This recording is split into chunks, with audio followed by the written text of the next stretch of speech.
Hi, everyone. I'm Scott Branley. And I'm Alicia Coakley. Every member of the church has a story to share, one that can instill faith, invite growth, and inspire others. On today's episode, we're going to hear how a traumatic past and an unexpected suicide led one woman to discovering a brighter future and a life of forever hugs. Welcome to Latter-day Lights.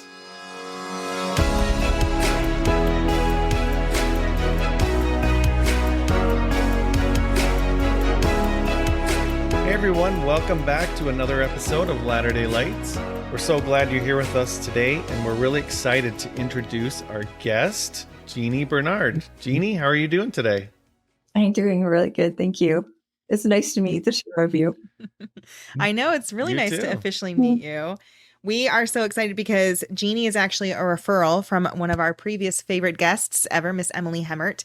Emily reached out and she was like, you have to meet Genie. You have to hear her story. You have to. So we did. And we love it. And Emily was 100% right as usual. So we just want to say thank you so much for coming on here. I know this is not easy for you because you haven't gone out and done a whole bunch of firesides or speeches or written a book. Like this is kind of one of your first, is this right? Is this kind of your first official time sharing it publicly? I've done I've done a speech at church. You've done one. Okay. So you've done it like a talk at church? Yes. Uh-huh. Wow. Yeah. Okay. Well, I promise you didn't have as much time at church. No. Is what you have on this podcast today. So yeah. But I think you're going to do great. And so we're so, happy to have you come on here and to be open and vulnerable and to share your story. But before we get into that, Jeannie, why don't you tell us a little bit about yourself? Oh, I'm Jeannie Barnard, and I live in Elko, Nevada. I was born in Salt Lake City, Utah. And I am the founder and president of a charity called Forever Hugs. And I'm also a primary teacher now. So I'm pretty excited. Oh, yeah. nice. I love children. I just love them to pieces. And I guess I kind of want to be a hero to children. No? I love that. Child is a hero, right? They do. Yeah. Awesome. Well, aside from your charity, what do you like to do for fun? I know you have some pets, you have some kitty cats and Yes, I have the pets, and I have a really huge yard and stuff that I have 2.5 acres, and I would say probably at least half of it, if not more, is probably landscaped. So I like to work outside. I like to garden. I feel closest to God while I'm outside gardening. So it's very quiet. God is in the stillness, right? Mm-hmm. I love being out there, and I love to do crafts. And I like to just make people understand how wonderful they are. It's just one of my biggest things in life is to help people understand that they're special, that there were something very important to me. I love that. Awesome. Very cool. Yeah, it's interesting because when Emily had reached out and we got connected, Elko is big, but it's small. It's a very small place. Most people know most people. Yeah, it's one of those places. And I just thought, well, I don't know Jeannie. Like I haven't met her. And then after we had our conversation, we both realized we were in grief group together at the same time. We do know each other. Crazy. I thought I saw you before somewhere. Yeah. It was like trying to connect the dots, and so we were like, oh, we do know each other, and so your story is just mind blowing, and definitely something that's so directed by Heavenly Father, and I'm glad that that you're here today. So thank you for that. Yeah. Awesome. Well. The time is yours, Jeannie, to share your story with us today. Well, this is going to be awesome, but it's a little rough too. I feel like if I can help one person understand they can make it, then like it's time to share my story. It's like it probably sounds nostalgic, but I remember my first memories. I was 4.5 years old, and it was kind of cute because I had a big brother named Tom. I had one. His name was Tom, and he was tying my shoelaces. And he said to me, Jeannie, you got to learn how to tie your shoelaces because we're going to get a new baby sister or baby brother today. It's like, oh, I really wanted a baby sister. Wanted their doll, right? So I was pretty excited. But so my mom had that. I'm the sixth of 7 children. And my mom had her 7th, and her name was April May. But I'm not sure, but I think she only lived for a few hours. And my mom went into a postpartum depression, and it was pretty bad. I don't know if there was a name for it back then, but I realized that's what it was called. And so she just kind of, she quit taking care of her children. She quit taking care of her house. She quit taking care of everything. She was utterly depressed.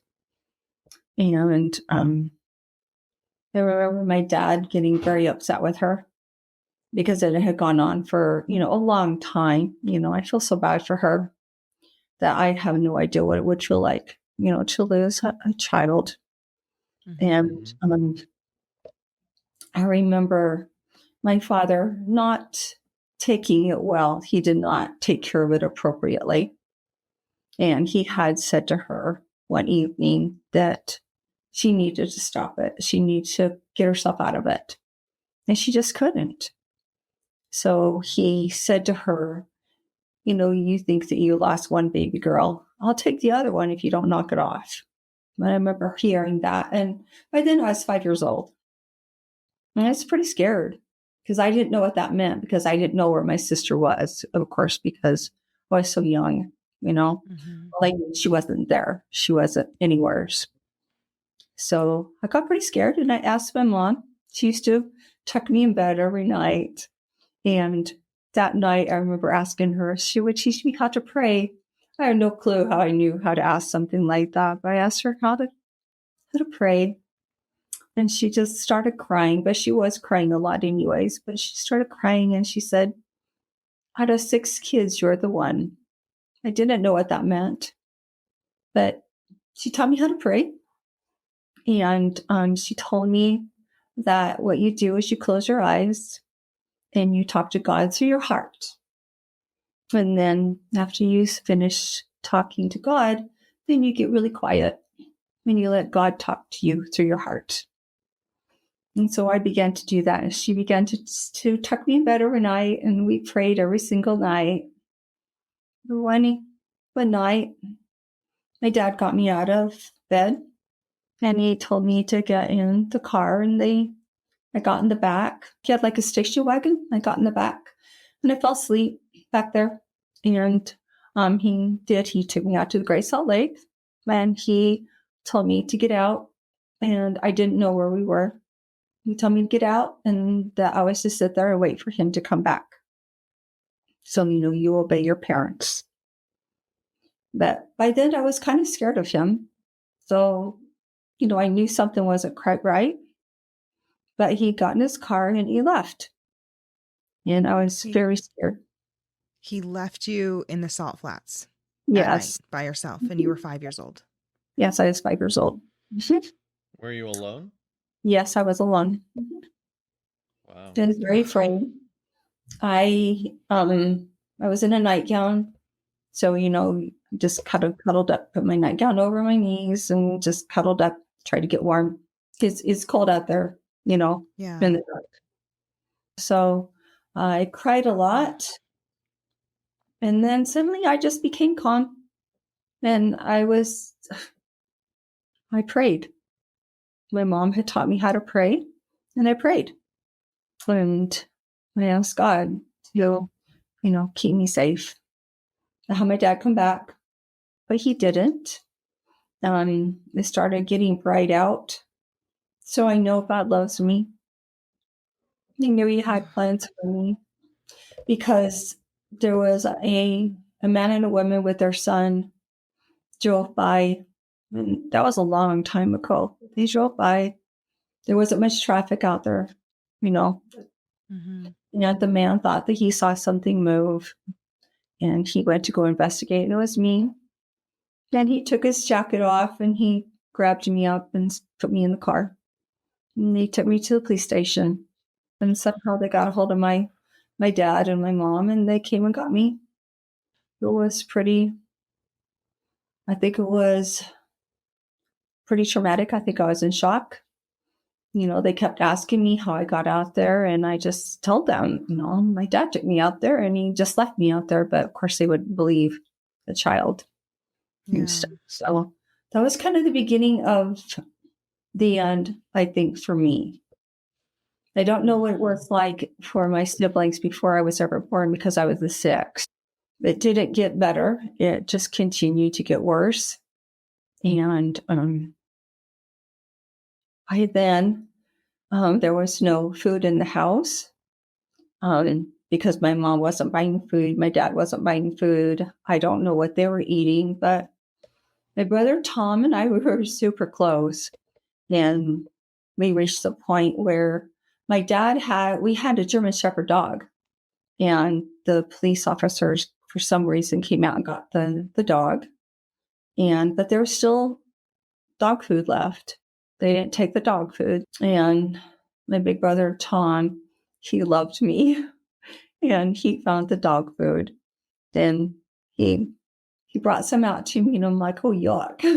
I can't eat that. But, it's amazing. You can get used to it. Fills up your tummy for a little while.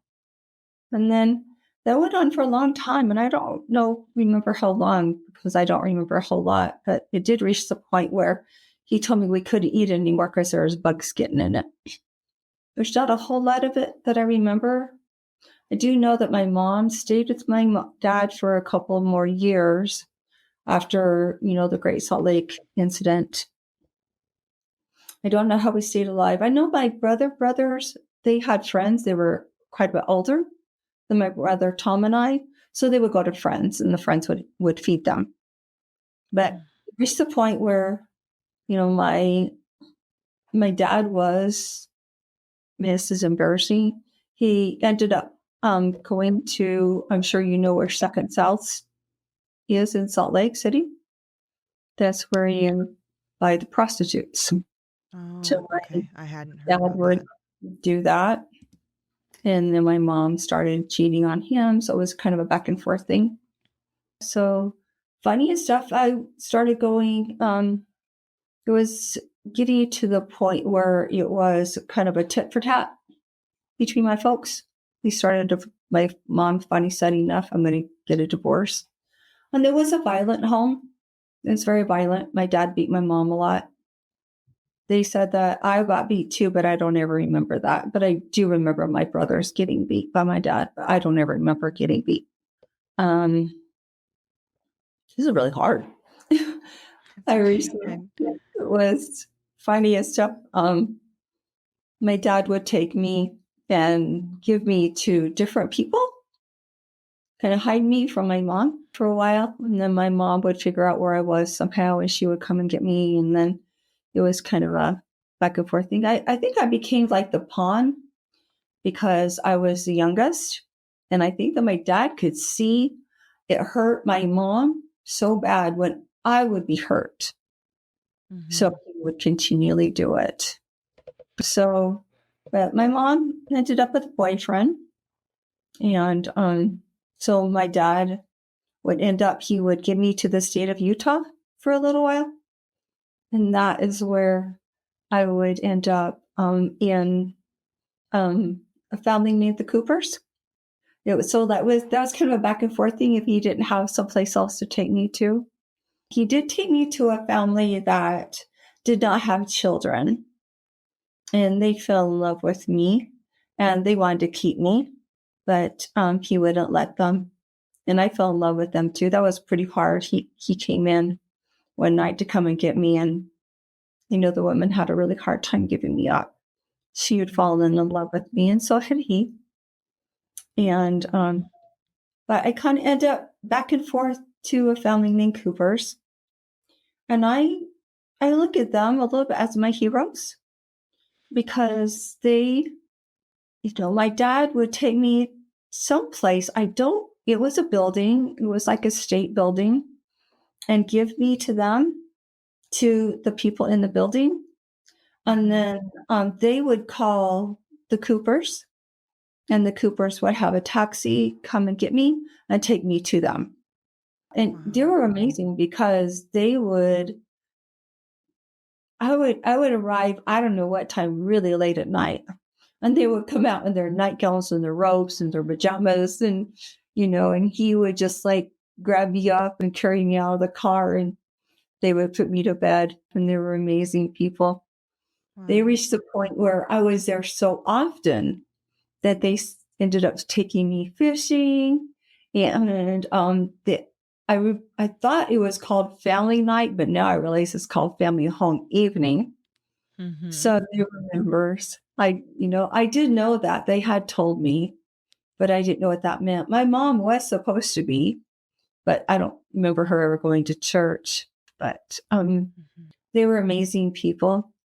My dad didn't let them keep me though, because they were members. He did not like members, and neither did I. I didn't like them either. I didn't like members of the church because my mom, when she had decided to leave my dad, my grandparents on my mom's side were members. So she had gone to them for help and they had turned her away and told her that she made her bed. Now she needs to lie in it. So I think that was the beginning of me not liking members of the church. I looked at them as I thought that they were supposed to be family oriented. And why would they want my mom and us kids to live like that?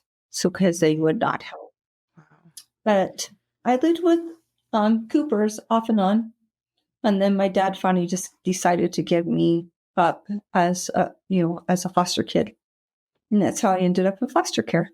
So you went 4 years in and out, in and out, in and out.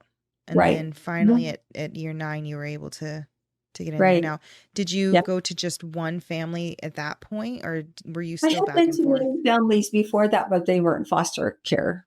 But this family was actually a foster home. And I was only supposed to stay in there for just like a couple of years. And so, because they were looking more for a permanent home for me. And then this foster family had decided they just wanted to go ahead and keep me. So yeah, they were getting when my dad gave me up, from what I understand, the state had told him, you can't just give her up. You have to pay child support. So they took money out of his check. And plus they also got money from the state of Utah also. But I remember when I got there, I finally got to go to a doctor for the first time that I ever remember going to a doctor. And the doctor, I remember his name, Dr. Luther Giddings. And I still always wondered if he's like, a member, but I don't know. But I remember his name, Dr. Luther Giddings. He was so sweet. And he took one look at me and he walked out the door with my foster mom. And he said to her, I could hear them because they didn't have the door shut all the way. And he said to her, I haven't seen anything like this since I did volunteer work in a third world country. I was starving to death. It was absolutely starving to death because I wasn't people's children. I wasn't people's child. So, so I think that I was kind of more of a burden to them than anything. I think, they were getting money and that's kind of what really mattered to them. I think at least that's just the way I look at it. That's what happened. She liked to hit. I did go to my caseworker and I did tell her, she's hitting me. And she got my nose. She ended up breaking my neck. But the caseworker told me that I just needed to stay away from her. And I remember asking her, how am I supposed to do that? I live with her. So it was a little bit bizarre. I mean, you have to hit somebody pretty hard to break their neck. Yeah, you can see that my nose is broken. Yeah, I wear a back brace all the time. I have really good posture. It's crazy to me, like that was the system, like that was what they considered better than what you were in, which it was though, actually. It really was better. I mean, I remember thinking I'm eating. I have a roof over my head. I did not to stay. But I did end up finally getting to go and see my mom my mom and my brothers, about a year after. So I think I was about 10 years old. I So did all get your to go brothers stayed with your mom or your with my dad? mom. Well, actually, except my dad gave all of them up, but they all ran away. They all ran away and they all went to my mom. But my brother Tom had told me not to run away. He's like, just stay. You'll be safer if you just stay at your foster home. Wow. So I obeyed him. And which I'm really grateful to him for telling me to do that, because it was a mess where they were growing up. It would never have worked. I realized Oh that my it would never have gosh. worked. But I did finally get to go see my mom and my brothers about a year after I was in the foster home. And she was living with her boyfriend, and he was into porn, real bad into porn, and it was all over his house. And I remember asking my mom, "Can you please put that away?" Because even at 10 years old, you know better than that. You know that that's disgusting and vile. And she told me that she couldn't because it was his house. It wasn't her house. So, but I had 4 brothers living there. So even I knew that that was wrong. That was vile, you know? Yeah. So, I remember going home to my foster home and my caseworker asking me how it went. And I didn't know I was telling on my mom. I just wanted to stop the pornography. It was awful. I don't even want to get into how bad it was. It was horrible. And my caseworker asked me how it went. And I did tell her what was all over the house. And I says, I don't understand why my mom lives like that. Why does she have my brothers live like that? I think I was in shock a little bit, by it, because children don't want to see that. They don't want to see that.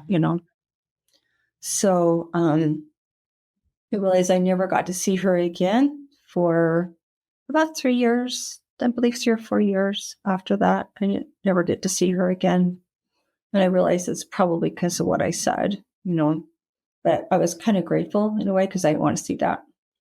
So I finally got to see. So they had told her that if she married the man that she was living with, that she could never get her baby girl back. And that's what she always called me, was her baby girl. And so she married him. That was really strange. She married him, and my caseworker came and told me that she had married him, and I felt absolutely abandoned. I felt totally lost. I felt like I didn't have anybody in this world. I think that parents don't understand what they're doing to their children when they do things like that. They're telling that child they don't matter. They just don't matter to them. So I remember finally getting to go and see her again. And the magazines were all over the house again. He could never be there whenever I went, ever. That was the decision of the state, that he could not be there. And I always wondered why that was. But as an adult, you figure it out pretty quickly.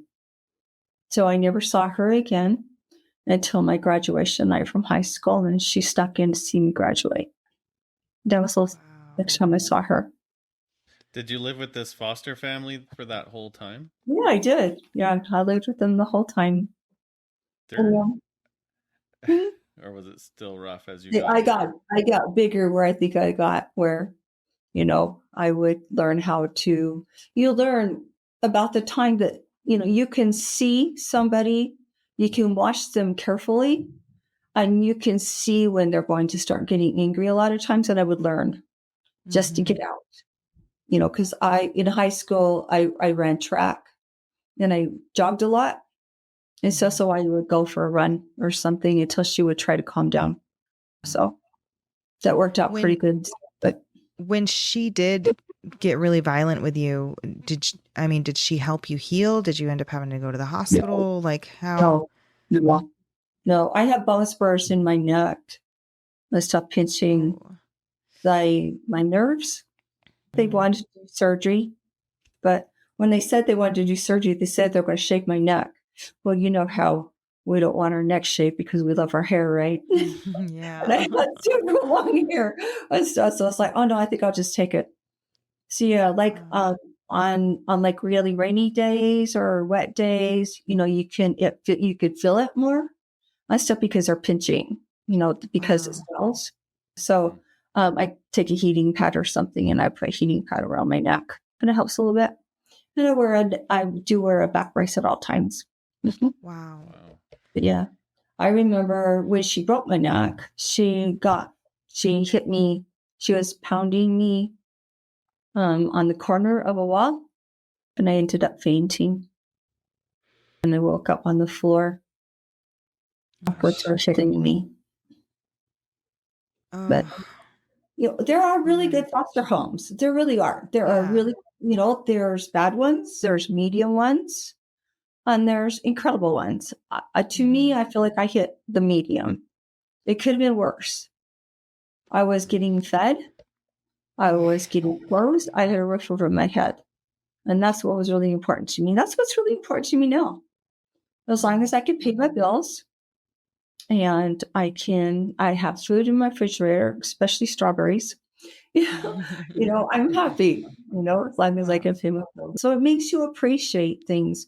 My husband used to say everybody needed to marry somebody that grew up in foster care because they appreciate everything. Wow. So That's probably true. when I turned 18, I asked my foster folks if I paid for my own adoption, if I got my own attorney and paid for my own adoption, would they just go to the courthouse and sign papers? And they said they would.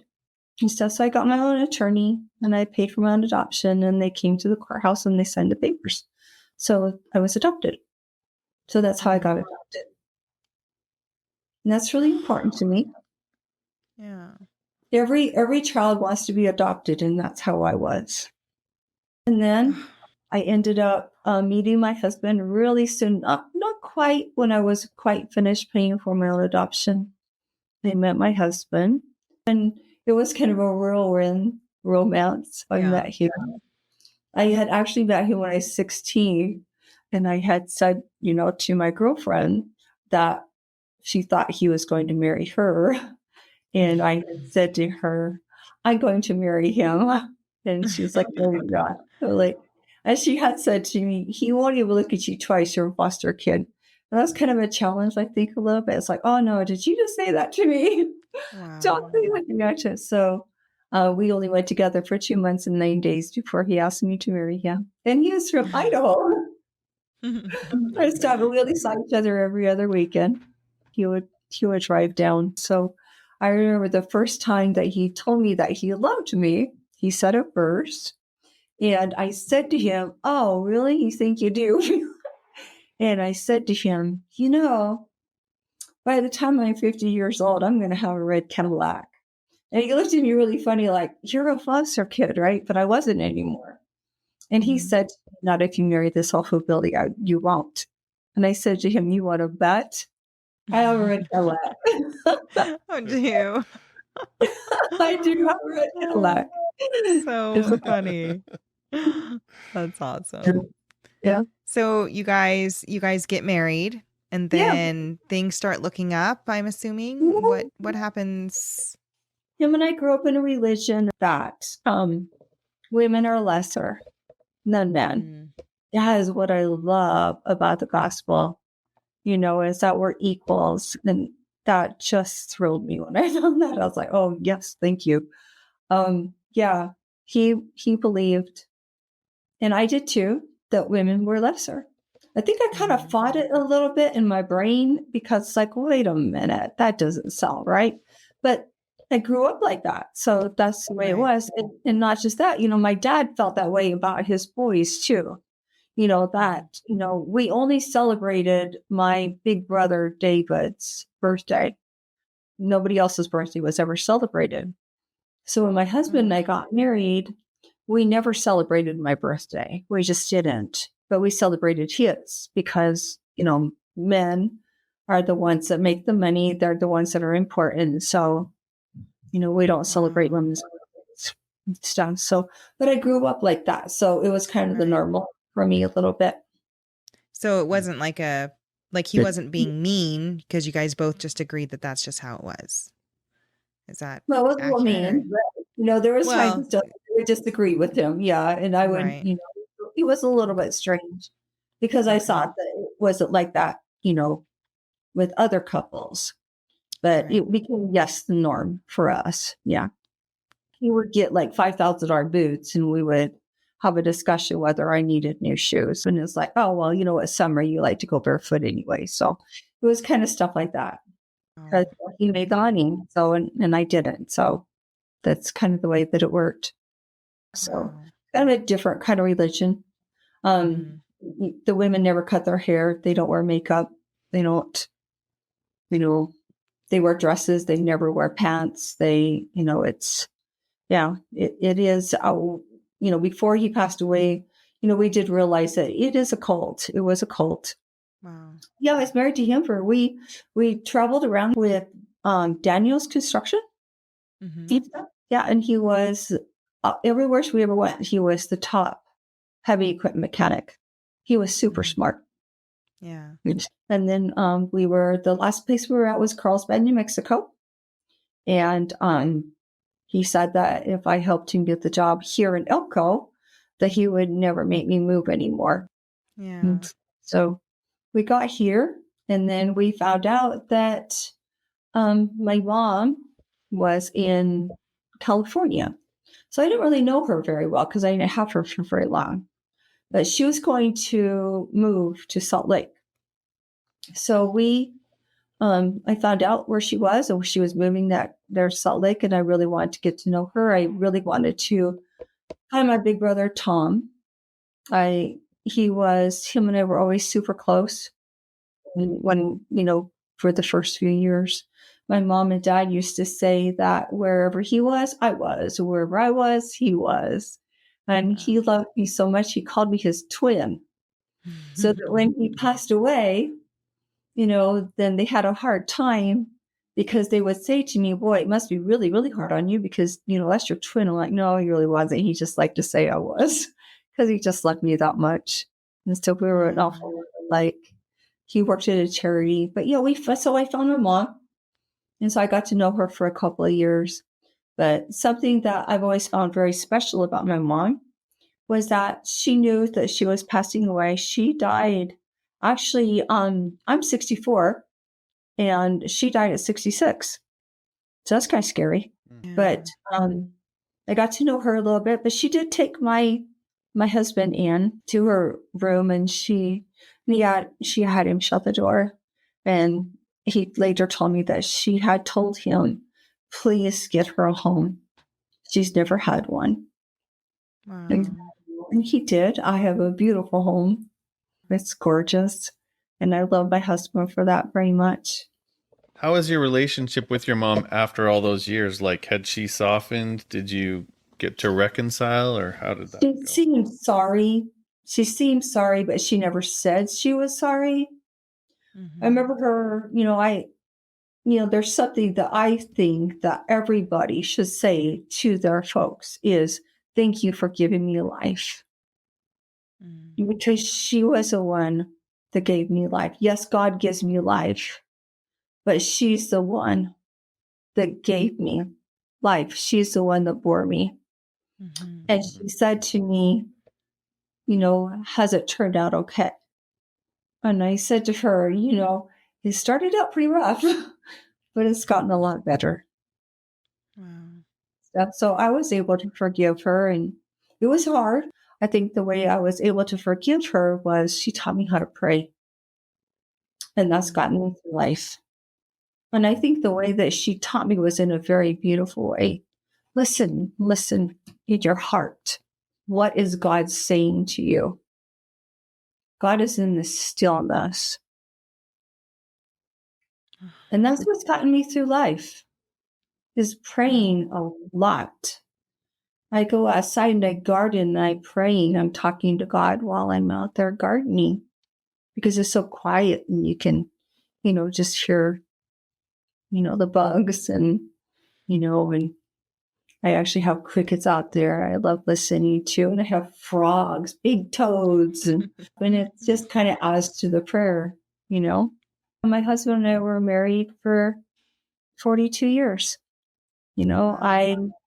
I ended up got cancer just before he passed away.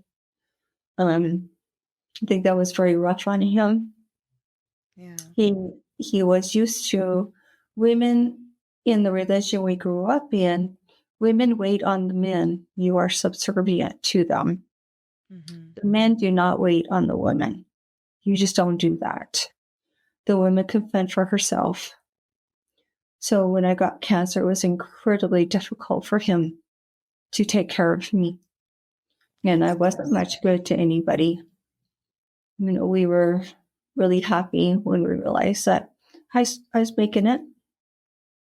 And he had decided that, you know how when you get married, you don't really have much of a honeymoon because, you know, you're really poor. So Yeah. we had decided that he had decided we were going to go to Disney World and celebrate that I was making it through cancer, and for like our second honeymoon, and we were going to have a lot of fun. And I had gained some weight through cancer stuff, right? Mm-hmm. And I had become pre-diabetic. So we were taking walks because the doctor put me on metformin. Yep. And metformin was not, my body just did not like it. It wasn't handling it at all. So we decided we were going to have to try something different. So we decided, you know, to go for walks, see if we can get it under control with that, and kind of change our diet. He had a really hard time with changing diets because he had a hard time with any kind of change. My doctor Mm-hmm. has mentioned to me that he might have had like a form of autism, and autistic people have a really hard time with any kind of change at all. Yeah. So I think that that's helped me maybe to understand my husband a little bit more. Mm-hmm. But there was one night he had been having troubles with one of his hips. And we had got taken into the doctor to see maybe what was going on, and they just did not know what it was. So one night he said that he could not take the walk with me. So I asked him if it was okay with him if I just took a quick walk so that I wouldn't get out of the practice of walking, you know. Mm-hmm. And I could kind of tell that he maybe didn't want me to, but then he agreed to it. And he's like, yeah, that'll be all right. I said, you can watch me the whole time. Cause, you know, we live out in the country where you can see me, you know, everybody can see me walking. And he was sitting at a table in our front yard, and I had hummingbird feeders, and the hummingbirds were all over surrounding him on top, and you know, so I thought, well, he'll be okay. And I asked him, okay, so what will you do? I'm gone. And he's like, either I'll go inside and figure out where we're going to eat at Disney World, because it was time, you know, because we were going to go in a couple of months. So it was time to figure that out and reserve the restaurants. Mm-hmm. Or else he was going to go out and do a little work outside. I'm like, okay, I'll be right back. I'll just be gone just a few minutes. And he's like, okay. So I opened my gate and I went for my walk. And I got about halfway done most of my walk, and I really thought I could feel him behind me. And I thought that was really strange. So I looked back there and he wasn't there, because I thought, well, maybe he changed his mind, right? But he wasn't there. So I kept walking a little ways, and it still kept feeling like he was behind me. So I kept looking back there, and I said, sweetie, did she decide to come with me after all? And I thought he had maybe caught up with me, but he wasn't there. So it spooked me. So I hurried home. I opened my gate, and I found him. He had taken his life. And I ran to him and tried to save him, and he was gone. I kept trying, which was really dumb, because what I saw, he was obviously gone. I mean, that was pretty dumb. But, you know, you love a person so much, you're one with them. Mm-hmm. Right. Just couldn't give up. I called 911, and it felt like they took forever, but I did. CPR. I did everything, but when he was gone, I thought he had an accident. I thought it was a tractor accident. So they had to take me away from him because I didn't want to leave him. I didn't want to stop trying, because I was afraid that if I left him for that 1 second, that they wouldn't be trying, that he would leave. He would be gone. You're not thinking straight. Right. And I begged them, please don't stop. Please don't stop. Please don't stop. And police officer took me in the house, and he had me wash my hands. And I do remember saying to the cop, I think it was a deputy, I'm not sure. I said, "That's my husband's blood, isn't it?" I was so in shock. I didn't even understand what was going on. Yeah, he sat me down in a chair. I just stayed there. And I had friends and neighbors coming over, and they were in the house with me. And, there was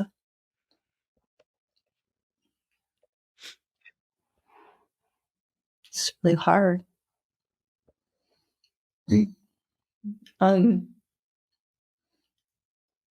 I remember the coroner coming in and saying that it looked like a suicide, and I was kind of in denial.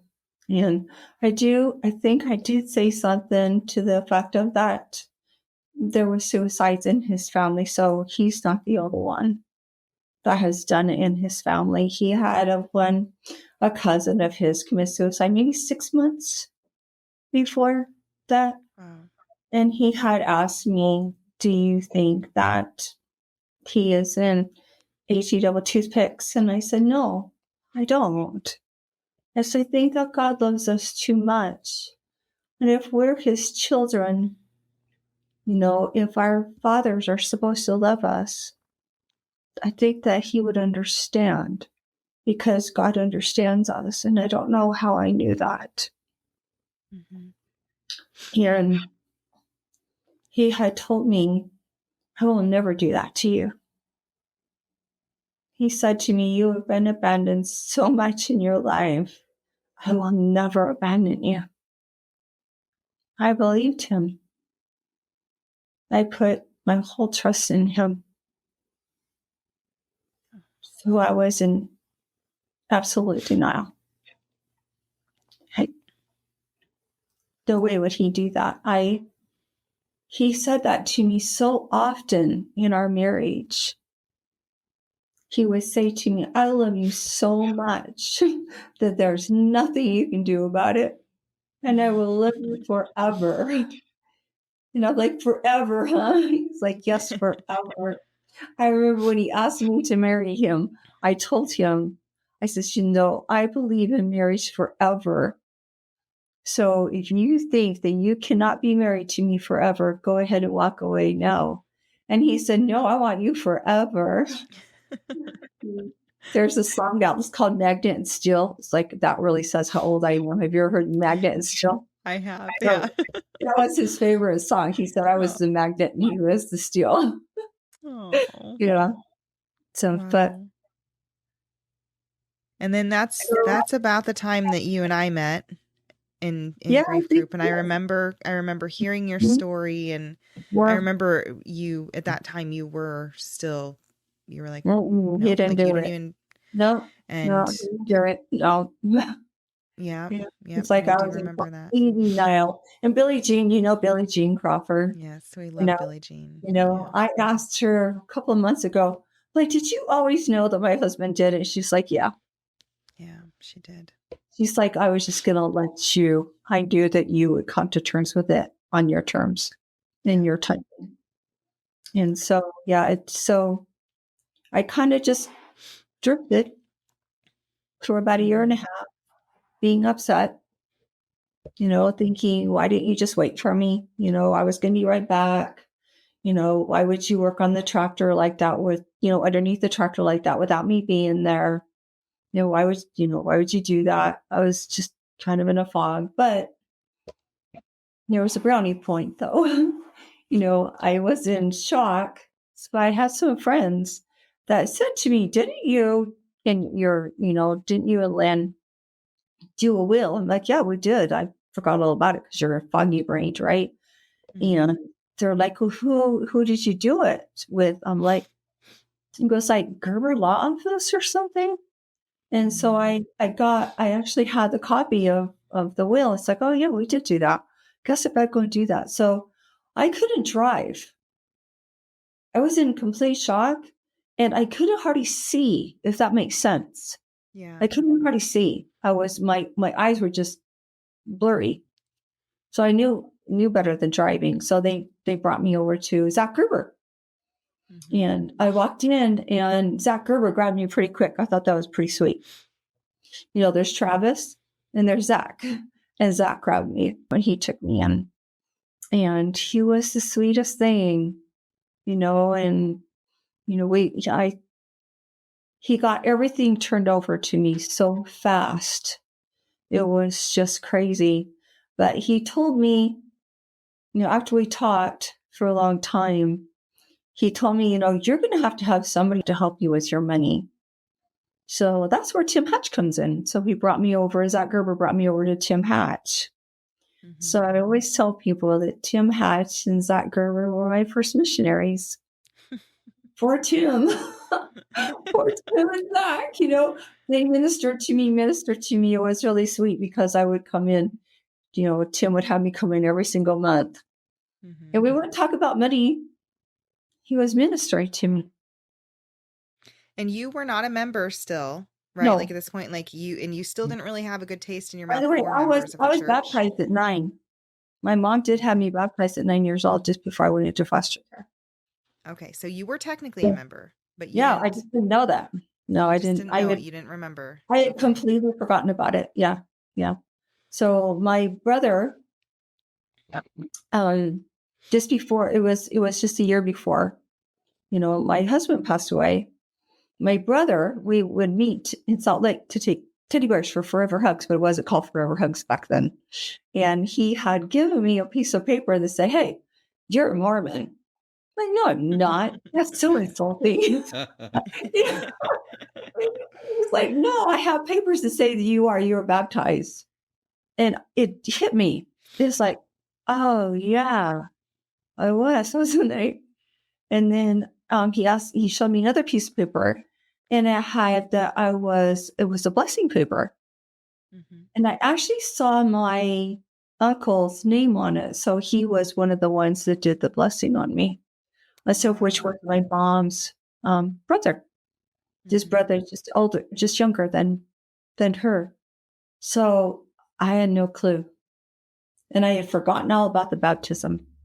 Yeah. I had forgotten all about it because it was not a good memory to me.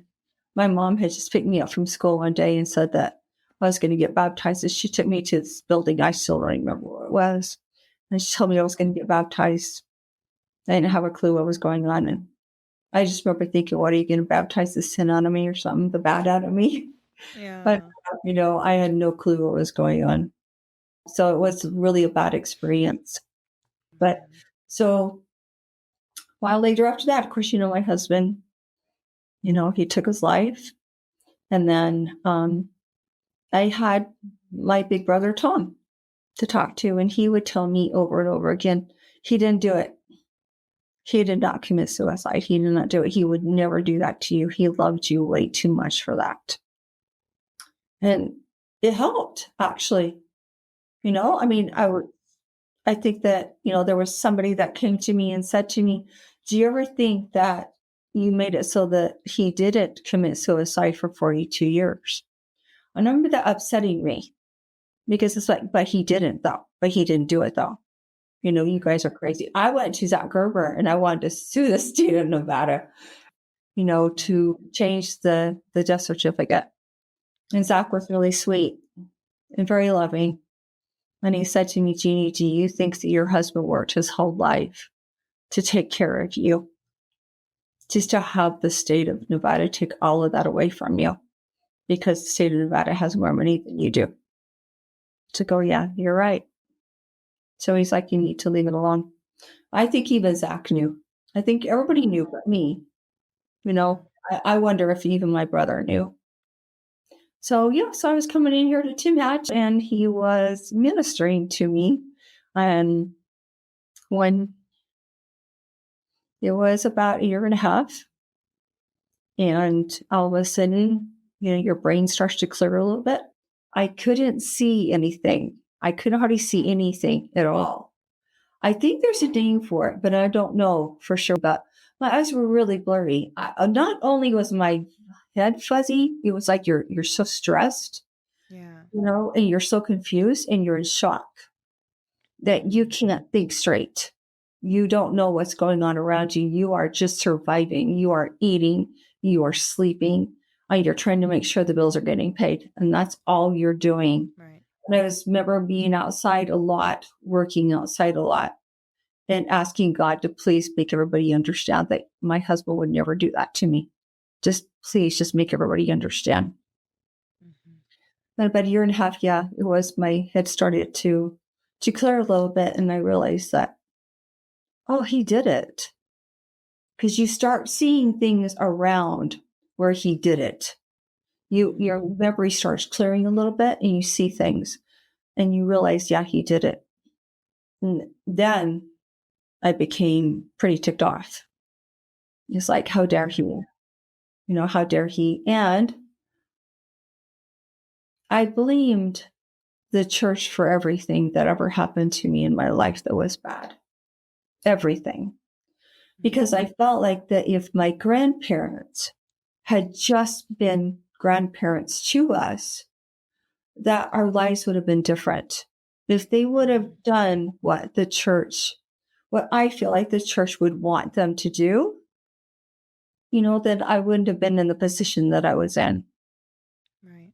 So Tim Hatch has all my money, you know, and he's been very kind. He's been very nice. And it dawned on me, I think he's a Mormon. I don't like Mormons.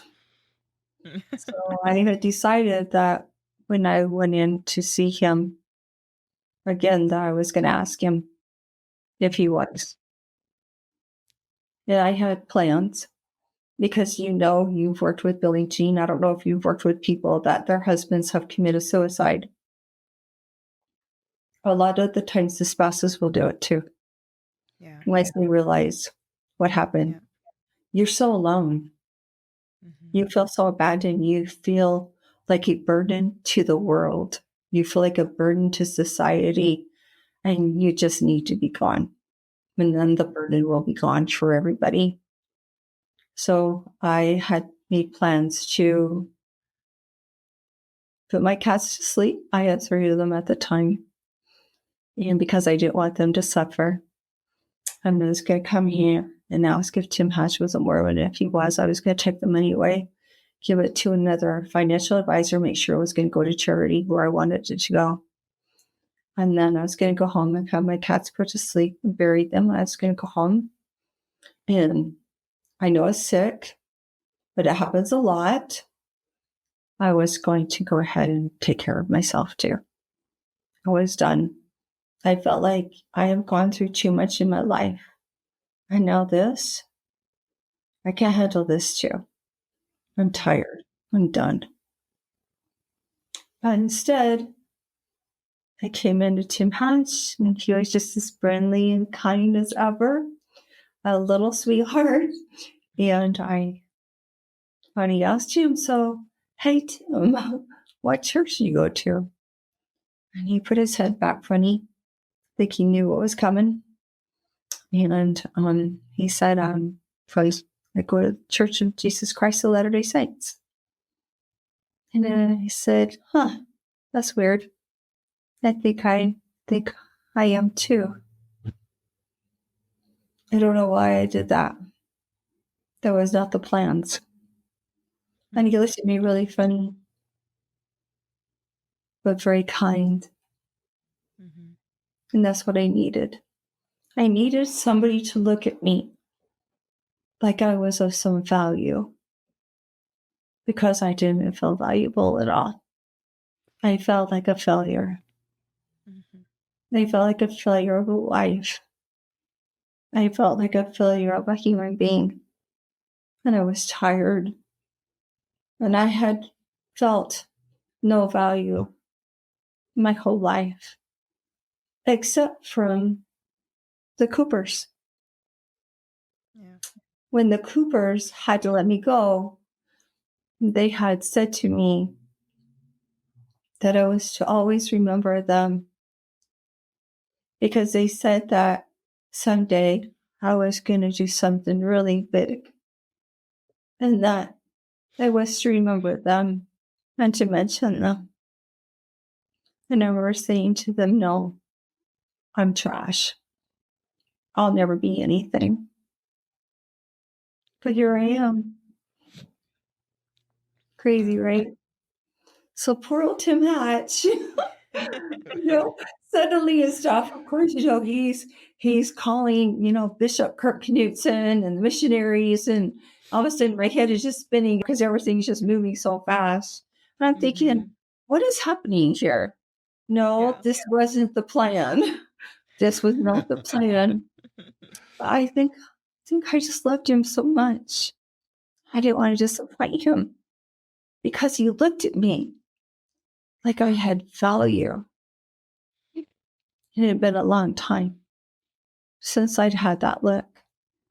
And I remember one day he saying to me, Jeannie, you are loved. He texted it to me. He's like, Jeannie, you are loved. And I wanted to just argue with him. No, I'm not. You don't understand. You don't understand. I come from trash. I felt like that if your parents behave like that you are of no value. And that's how people look at you. They look at you as no value.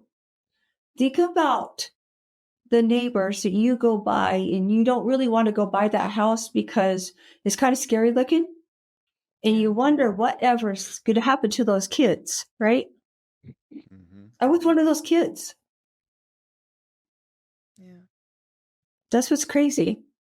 But yet, Tim Patches, that Gerber, treated me like I had some value. It was amazing to me. And then it's like everything went into a whirlwind. Suddenly and stuff, I met these goofy missionaries, Chad Hansen and Ben Spillman. And there was just a couple of goofballs that came out and they were chopping my wood and helping me. And I would argue with them when they would tell me things from the Book of Mormon. Just like, no, that's not true. You don't understand stuff. My name is not written on in there. No, I'm of no value. And I remember Ben Spillman saying to me one day, he's like, Jeannie, we think that you're worth more than we are. Like, wait, what? No, you're a man. Don't you understand? That's not how it works. I remember it was so crazy that so I finally was able to get off of all the stuff I had to take for the cancer. So I started losing weight. And then my clothes were fitting really big. I'm like, oh, shoot, I got to have some new clothes. I always had to ask my husband, here's the new clothes, and we would debate whether, I needed them or not. And I usually lost. So I was a little bit scared about asking if I could buy some new clothes. But I came in, I got my courage up, and I came into Tim's office, and I said, hey, Tim, can I buy some new clothes? And he looked at me really funny. He kind of fell backwards a little bit against the wall. And he's like, why are you asking me that? If you want some new clothes, go buy yourself some new clothes. I'm like, I can do that. Because the religion, my husband and I grew up in. So kind of a different ride. Right. And everything has moved very quickly. My stuff a little crazy quickly. And it's turned into, wow, guess what? God loves me. I know how you hear, many are called, but few are chosen. Yeah. I thought that I was one of the many that was called, but I would never be chosen. It was just, I wasn't God's child, that he loved me enough to let me have a life, but I wasn't one of the special ones, that would get to spend with heaven with him. I thought that one day I would be in HE double toothpicks after I died, and I would be looking up at God and going, I still loved him. No matter what, I was still just going to love him because I always loved him. I always felt like that he took care of me somehow, but I just wasn't going to be one of those chosen. So I felt kind of bad for the missionaries, but they were so goofy. I always felt like I had two goofy ones and two serious ones. Yeah. Zach and Tim were my serious ones, and Chad and Ben were the goofy ones, and they were just goof around with me. And it was really sad when they ended up having to leave. But then I got some more. I got Jerem Baylor and Jacob Gano. And they're kind of the ones that helped me to end up getting up to the temple to get my endowment. But it was amazing. The first time I got to see the temple was the Hatches took me up to Reno so that we could be with Chad Hansen so that he could help with the baptisms. I thought that was really nice. But the first time I ever saw the temple was in the dark. I remember the Hatches pointing out the window and saying stuff, look, you can see the temple from here. It was like a beacon. I think it was like the most beautiful thing that I think I've ever seen. And I grew up in Salt Lake around the temple, right? But I never really looked at it. I just thought it was, I didn't really notice it much, even though it was like the center of town. It didn't really mean anything to me. But it was amazing getting to go up there, getting to go out to eat, and being proxy for baptisms for some of my grandparents. It's like it helped me to remember being baptized. Does that make sense? It was kind of beautiful. It was really beautiful. It's like, I think I got done about 20 times, but so it was really beautiful. So came home. Can I ask, Jeannie, have you, has your husband, have you taken his name through, and are you guys sealed? No. Have you done work together and everything? You are. Well, I have a cousin from Virginia that flew all the way from Virginia to do my husband's ordinances. So, Wow. Yeah. How is that for you? Like being in the temple, being sealed to your husband?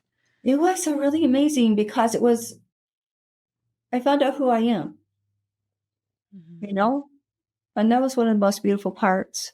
But I remember feeling so safe in there. Like nothing could touch me. Nothing could hurt me. And it's like the whole world was just gone. It was just all of us in there. And we were all equals. And that's really important to me.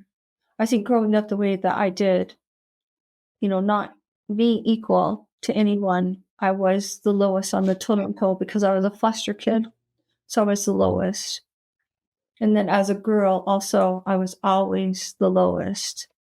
It was beautiful to see everybody in there, and nobody acted like they were any better than anybody else.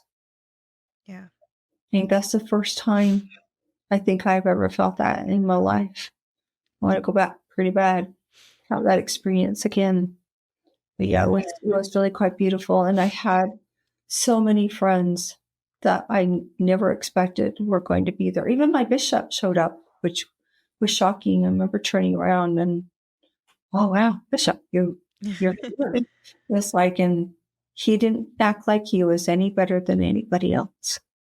Wow. That's really important to me. That's to know that God loves me just as much as he loves everybody else. And it just feels like to me, when I look back at my life, it feels like that. It's like my mom taught me how to pray. And it's like, it feels almost like to me, like as though God said, I'm never letting her go. Even though it took me 63 years to get back to church. But it's like everything's moving pretty fast now. Just really beautiful feeling. I feel like I belong somewhere for the Well, first and time. you have this glow about you, like you really do, you know? That's such a hard story to tell. And like you have this strength that just exudes from you where you're Yeah. able to, I mean, I'm like losing it over here and you are, you know, you're accepting that it's a part of you, but it It's just, doesn't have to be the thing that holds you back. you know, It's just yeah. something that Heavenly Father could use to your good, I right? think The that hardest. I think I've tried to look at it as, what did I learn from this experience? Mhm. And don't get bitter about it. But just, learn what you're supposed to learn. Just be better, Just right? be better. Don't, Yeah. if you see something that you don't like that happened to you, then you know what it feels like. Don't do it to somebody else. Right? Yeah, exactly. Learn from it. Don't do that then. Apply it, something good that came out of it to your life, and then move on. And And that's then, actually a perfect segue for what you did to start your charity. yeah. So, do you want to tell everyone a little bit about like what that experience was for you that was kind of the catalyst for this charity that you Yeah. have now? In my foster home, I found I was kind of passing out a little bit, and they couldn't figure out what was going on. So they were doing a bunch of testing to find out what was going on and stuff. Um, so funny, they had to go back into my family's background, medical background, and they figured out stuff that diabetes and cancer runs in the family very heavily. Mhm. So they tested me for cancer. There was no, I don't know what they did for that, but then they tested me. They ended up funny. Okay, I think she's probably diabetic. So they took me into doctor's office and they had me do a test, where you don't eat anything for 24 hours. And then you go in and they have you drink some glucose or Right. something, some kind of yucky syrup, right? Yeah. And so it's pretty hard to get down. It's really hard to keep it down too. Especially for a kid, right? Because you were young when this happened. Yeah. I was about 10 and a half, I believe, and Yeah. stuff when it was happening. And so then they take blood out every hour. And then by noon or so, they take it, it's like every half an hour. So it's an all day thing. I don't know if they still do it like that or not, but that's how they did it back then. And so, your arms would get pretty bruised because your veins would collapse. So they're digging around in there. So you are really bruised and it's very painful. So after the first time, they realized, yes, I was pre-diabetic. So I had talked to the doctor and he's like, okay, so it's not over to diabetes yet, but it's very close to diabetes. So let's see if, you get a lot of exercise, eat lots of fruits and vegetables and certain kinds. It's kind of like the Atkins diet, really. And we'll see if we can get this thing under control. So I've always been very strong and stuff and determined. So that's what I did. So but after 6 months, they had to test me again. So each time, my foster mom, she would just leave me there. So there was no parents. I mean, I was there by myself. So the second time I went in, I was like 11 years old. And it was the same nurse that was doing it again. And she said to me, if your mother is just going to leave you here by yourself, you need to bring a doll or a teddy bear in here with you for something to hold on to. And I was too embarrassed to tell her I'm a foster kid. I can't do that. I can't ask for anything. There's no way. So they were doing the testing and I was getting bruised up pretty bad again. And I remember thinking to myself, all right, that's it. You know what? When I grow up, I'm going to get rich. I'm going to get rich and I'm going to start a charity and I'm going to give teddy bears to all the kids that have to go through this because I don't ever want a kid to go through this by themselves. I assumed that all kids were left by themselves, but they're not, by the way. They're just not. That was a cruelty. I was a bit of a burden and I knew that, So that was the catalyst of deciding. And I've always kind of felt like that God just kind of put that in my heart, and stuff. And it never went away, ever. It's just, I was so determined that one day I'm going to get so rich. I am going to start a charity and I'm going to give teddy bears to kids that are in trauma, period. You know, and I didn't know how I was going to do it, but even with my husband, I started doing it after we moved here, just taking teddy bears to the diabetes center at the Primary Children's Hospital. And I got to know Janet Thurston there, and her and I are actually friends, kind of weird and stuff. I started taking them there. About the time that I did end up with a tumor on my thyroid, about the time and stuff that it's like, okay, that's it. I'm going to take teddy bears, right? But I made sure that those teddy bears got to Janet Thurston before I went in for surgery. That's just how determined I was to get this thing going. And I've been doing it now for 16 years. But one day, Tim asked me if there was anything that I wanted to do in my life that I hadn't been able to do yet. And I kind of think he thought I was wanting to go to Paris or something, but I had wanted to go to Paris at one time. But I said to him, yeah, actually, I want to go to college and I want to start a charity. And he says, you want to start a charity? I'm like, yeah. I'm like, well, I've actually kind of been doing it already, but I want to be official, you know? And I told him that I had some money saved. I had been saving some money for it, but I didn't know how to get it started. And he said to me, well, I know how to do that. And then he says, well, I don't know how to do it, but Zach Gerber and the three of us can figure it out. Yeah. And it kind of exploded from there. And, Zach Gerber takes care of anything to do with the charity at all. He does it for free. And Tim, any of the money and everything, he takes care of all of it for me. He does it for free for me. Wow. Pretty awesome. But yeah, one of the things that I really enjoyed though was, so Tim took me over to Zach so we could get it all started and named and everything. And Zach said, well, Jeannie, what about doing for foster kids that are being adopted in the area? So I go, yeah, let's do that too. So I get to do that every year too with Zach. Kind of exploded. So it's in Kansas, in California, and Colorado. It's been in Arizona. It's been Utah here now. So it's expanding now. Wow. So now we're going to try to get it so that the gold mines give to it. But we didn't have a name for it. So Zach and Tim said, you need to figure out a name for it. So all these friends and relatives were coming up with all these cute names like, oh, Genie's teddy bears or Genie's this or whatever. And Genie's this. I know, I don't want my name on there. It's God's charity, right? It's God's. He's the one that put it here, right? And he entrusted me to do it.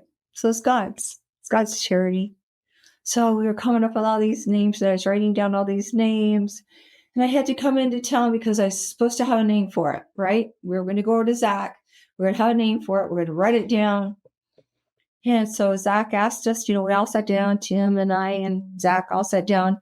And Zach is like, so have you figured out a name? It's like, so I tell him all these different names. And just as I had left my house, I remember thinking, I have wanted to do this forever. Oh, yeah. Forever hugs.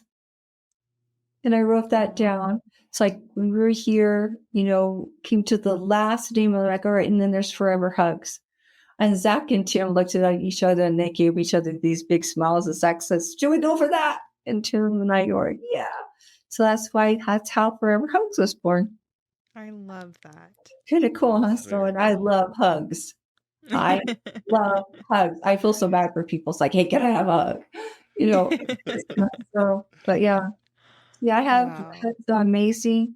And I want to say too, a lot of the time that my doctor had said to me, I think maybe your husband had a form of autism. God works in mysterious ways. He really does. Because all of a sudden this missionary showed up and his name is Britton Smith. And he was autistic. And I watched him. And it was really cute because he noticed I was watching him. And I said to him, do you mind if I watch you? He's like, no, I don't mind. I'm like, my doctor says that he thinks that maybe my husband had just a little form of autism. And then he told me the story about how hard it was for him to get to be a missionary and how he had gone into the mission work for I think he said 3 or 4 days. And then he got called back when the pandemic hit, when the COVID hit, yeah. he had to go back. So I realized I would have met him because he would have been done. Right. Wow. So I met him at the perfect timing. I could not believe it. My doctor had just said it about a week before. Wow. And he let me watch him. He's like, I don't mind. And he told me his story, how hard he had to work to get to be a missionary. They're like, isn't it amazing how God brought you to me at the perfect time? And I think that my husband was a little autistic. And I think that's why he had such a hard time with any kind of change in life at all, because he just couldn't handle it. So I had to keep everything the same for him. And that's pretty hard, and he liked his gourmet meals, and it was making me fat, so I needed to stop, and he just couldn't stop. So he had a difficult time with it. But yeah, I've had some amazing missionaries in my life. Amazing. I had a very hard time going to get my things for my endowment. And I realized that I was going to have to go, up to Twin Falls by myself. And I never left town since my husband had passed away, because you can't, when you're in trauma, you can't leave town. You're scared. You're scared of everything. And I recognized that I was going to have to. And I was talking to a friend of mine in Las Vegas, and I was trying to explain to her how important it was to me that I had to get these things. And I was crying so hard. I could hardly see, I remember looking outside, and I told my friend, I'm like, I think my missionaries just showed up. And she's like, are you serious? Oh yeah, she knows all about my missionaries. And so she's like, are you sure? I'm like, yeah, that's weird. I think they did. She goes, well, take me with you. So I took the phone with me while I walked outside, and sure enough, it was them. And they brought me chocolate. They're going to make really good husbands someday. They know to bring you chocolate. And yeah, so what are you guys doing here? When they said, we don't know. We just felt like we should come here. And so I told them, what was going on. And I told them how scared I was, to drive all the way up to Twin Falls by myself. And I was terrified of it. And I told them, I said, I'll just keep going to church. I just won't get my endowment. I'll just call everybody and tell them, to cancel their airplane rides, and I'll just pay them back, because my cousin had already, booked a flight. I thought, I'll just pay him back. I'll just keep going to church. I just won't receive my endowment, because I was just too scared to go up there. But they were real sweethearts, and they just said, Jeannie, you've got to get it. It's going to be amazing. I'm like, no, I can't do it. But they left. And the next morning, I remember my friend in Las Vegas, her husband took his life too. So we've bonded through that. She can't leave town either. This is how it works. You're in trauma. You can't leave town. You have to have safety at all times. You have to feel safe. But I got up the next morning, and I texted a whole bunch of people, and I'm like, all right, that's it. I'm going. And I got on my pickup. He would texting Tim Hatch and like, hey, guess where I'm at, and he's kind of like, go girl, you go girl. I think what really made me do it was I needed to prove to my friend in Las Vegas we'll be okay. We're going to be okay. Man, Jeannie, that has just been, you just have such an incredible story, and we're we're so glad to see that, you're at a place where you are in that brighter future now. You've had those darkest days, and now you get to experience the light. You get to experience the joy. You get to find who you are. You know how much you're loved. You've built this family around you that just wants you to be happy and successful, and then you're giving back. I mean, the charity that you have going on and just the example you're showing for others, it's just amazing. And so I'm just going to tell you, I'm so proud of you. Thank you. Getting through everything you've gotten through, and for getting your red Cadillac and starting your charity. It's like, you've done all these things. All the missionaries are so impressed every time they come out. They're like, "Oh, is that a Cadillac?" Yeah. I love my Cadillac. Thank you so much for coming on the show and for being so open with everybody. We really, we're just so grateful for you. Thank you. Yeah, I'm proud of you too, even though this is the first time we've ever met. When we were talking before the podcast, you talked about the rear view mirror and the windshield. Can you just talk about that real quick? Because I really like that analogy. It was a couple of weeks ago. I was coming home from church. I was looking in the rear view mirror. And I'm like, all of a sudden it hit me. It's like, wow, the rear view mirrors are really tiny, but but it's because you've been there. You're done. You've been there, experienced it, it's done. But then you look forward and the windshield is so big, and that's your future, that's your present, and to me, I always have to wear sunglasses, because it's so bright out, but I feel like it's so bright. It's just, that's the rearview mirror. What did you learn from that? What did you see? What did you apply to your life? Was it good or was it bad? Make sure it's good. Make those right steps. Yeah. And then keep making those steps forward. And so, because this is a really bright future. It really is. Just because you come from what you think is, and really is bad, you don't have to get stuck there. Just keep moving forward and make those right steps. Don't go on the back pathway. Go the right way. And if somebody thinks that the Holy Spirit doesn't help you, I think I'm proof that it does. Because I got baptized at 9 and I forgot all about it. But for some weird reason, I kept making those right steps, those right choices. Yeah. It goes to the Holy Spirit. Because that's the only thing it can be, because I'm just human. I could not have made it on my own. We're just human. Wow. I love that. Wait.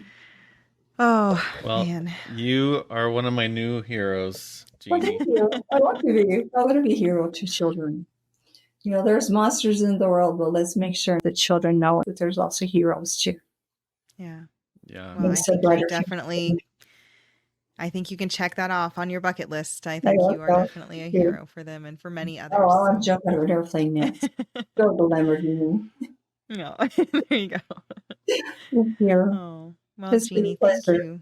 Thank you. Yeah, it really, really has been. And I know that your story is going to touch so many hearts and so many lives, and that it's definitely going to be the thing that instills faith, invites growth, and inspires others. And I just thank you so much for being a light of, for sharing that light of Christ with the world, and for being a light to others. So thank you. Well, it's nice meeting the two of you. Thank you for the opportunity. Yeah. You too. And thank you everyone for tuning in to hear Jeannie's story. Hopefully that's touched your heart like it has ours, and you want to share that with others. This is why we do this show, is because of stories like Jeannie's. That we would never know this story if we didn't have this podcast. Yeah. And that would be a shame, because she's got such a powerful message to share. So help us get it out there, share it with your friends, and let's share this light. Let's make the world better by just sharing Jeannie's story with others. Yeah, absolutely. And to all of our listeners, if you guys are out there and you're feeling that Holy Ghost, flicker in your chest and you know that you have a story to share too, whether it's like Jeannie's or completely different. I know this one had a lot of hard and a lot of heavy things in it, but it also has a lot of beauty. There's a lot of stories out there that are completely different too. It's okay. You know, it doesn't have to be hard and heavy. It can be fun and it can be loving and it can be miraculous. And I think that the main thing is just if you have that story that needs to be shared and you know that your story can be something that can really help another person's testimony to grow, that can help them to see the Savior, to trust that the Holy Ghost is there, and to know that our Heavenly Father has a beautiful plan for each and every one of us, please reach out. You can either go to latterdaylights.com and fill the form out at the bottom of the page, or you can email us at latterdaylights@gmail.com. You can also comment wherever you're listening or watching this podcast. You can put it in the comments, and we would be happy to sit and talk with you guys and to be able to share some more stories. So don't be scared. And even if you are scared, do it anyway. Yeah, Jeannie Feel the was fear scared. and do it anyway. I'm scared. Yeah, But she Jeannie did was it. scared. We normally don't do this, but we had a little bit of a technical issue here. And so we were like, well, we can reschedule, you know, and Jeannie said, nope, I've already gone a whole week without sleeping because I'm so scared. We're doing it today. So it's okay. You can do it scared. And look, I promise you, Jeannie, like not a single person would have even noticed because you were just so calm and just a source of peace. And so, Well, you guys made it easy. Thank you. oh, You awesome. bet. Well, thanks again, Jeannie, and thanks everyone for watching, and we will see you again next week with a new episode. Till then, take care. We'll talk to you soon. Bye, everybody. Bye. See ya.